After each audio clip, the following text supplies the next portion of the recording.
পাট পাতা কিন্তু চলে যাচ্ছে চটপট করে। এইভাবে পাট পাতা দিয়ে ডাল বানিয়ে একবার খেয়ে দেখো, খেতে কিন্তু ভীষণ সুস্বাদু লাগে।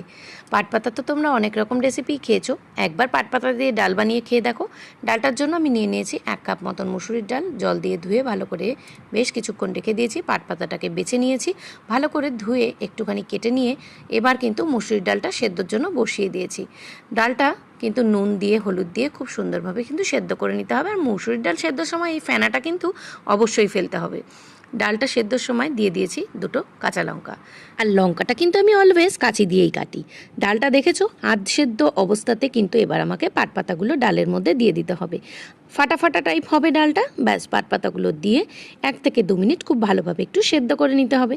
এরপর ফোড়ন দেওয়ার পালা। কড়াতে তেল দিয়ে তাতে দিয়ে দিয়েছি 3 থেকে 4টে শুকনো লঙ্কা, দিয়েছি কালো জিরে, রাঁধুনি।